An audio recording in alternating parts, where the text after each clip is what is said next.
Hi all, എൻ്റെ പേര് അലൈന സാബു. ഞാൻ വരുന്നത് പാലക്കാട് നിന്നാണ്. എന്നെ ഏഞ്ചലോറായിട്ട് ഫസ്റ്റ് കോൺടാക്ട് ചെയ്യുന്നത് ഇവിടുത്തെ റെപ്രസെൻറ്റേറ്റീവായ ബിസ്മി ചേച്ചിയാണ്. അന്ന് ഞാൻ ഓൾറെഡി ബാംഗ്ലൂരിൽ ഒരു കോളേജിൽ അഡ്മിഷൻ എടുത്തിട്ടുണ്ടായിരുന്നു. അപ്പോൾ ഒരു ഡൗട്ടായിരുന്നു, ഇത് കണ്ടിന്യൂ ചെയ്യണോ അതോ ബാംഗ്ലൂർ തന്നെ പോയാൽ മതിയോ എന്നൊരു ഡൗട്ട് ഉണ്ടായിരുന്നു. പക്ഷേ ഇവരുടെ ഒരു മോട്ടിവേഷൻ, ഇവരുടെ ഒരു നമ്മളെ സപ്പോർട്ട് ചെയ്യുന്നൊരു രീതി, അത് എനിക്ക് ഭയങ്കരമായിട്ട് ഇഷ്ടമായി. നമ്മളെ കൂടെ തന്നെ ഇന്നും നിൽക്കുന്നൊരു പോലെ തോന്നി. എല്ലാ പ്രോസസ്സിലും സ്റ്റാർട്ടിങ് തൊട്ട് പ്രോസസ് സ്റ്റാർട്ട് ചെയ്ത് അന്ന് തൊട്ട് എല്ലാത്തിനും നമ്മളോട് ഫുൾ സപ്പോർട്ടായിട്ട് ഒരു ബാക്ക് ബോൺ പോലെ തന്നെ അവർ നമ്മുടെ കൂടെ നിന്നിട്ടുണ്ട്. സോ അതുകൊണ്ടാണ് ഞാൻ ഏഞ്ചലോറിനെ ട്രസ്റ്റ് ചെയ്തത്. ഇപ്പോൾ ഇത്ര നാളായിട്ട് എനിക്കൊരു വിശ്വാസത്തിനൊരു പ്രശ്നം തോന്നിയിട്ടില്ല അവരുമായിട്ട്.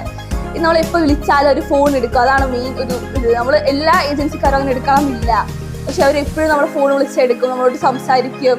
നമ്മൾ സ്വന്തം വീട്ടിലൊരു കുട്ടീനെ പോലെ തന്നെ നമ്മളുമായിട്ട് അവർ ഇൻറ്ററാക്ട് ചെയ്യും. That was the main reason that I chose Angelora and I am thankful to God. അവർ ചെയ്ത എല്ലാ തന്നതും. ഇപ്പോൾ എനിക്ക് വിസ വന്നു, ഞാൻ ഇനി പോകുന്ന ഡേറ്റ് എടുത്താവാനായി. അതിൻ്റെ മെയിൻ കാരണം സന്ദീപ് സാർ, ബിസ്റ്റോ സാർ, അമൽ സാർ, മീനു മാം, ബിസ്മി ചേച്ചി, ആദിൽ സാർ, അഞ്ജലി മാം, ഇതെല്ലാവരും ആണ് എൻ്റെ മെയിൻ ഓൾ ഇൻ ഓൾ അതിൽ വന്നിരിക്കുന്നത്. Thank you so much.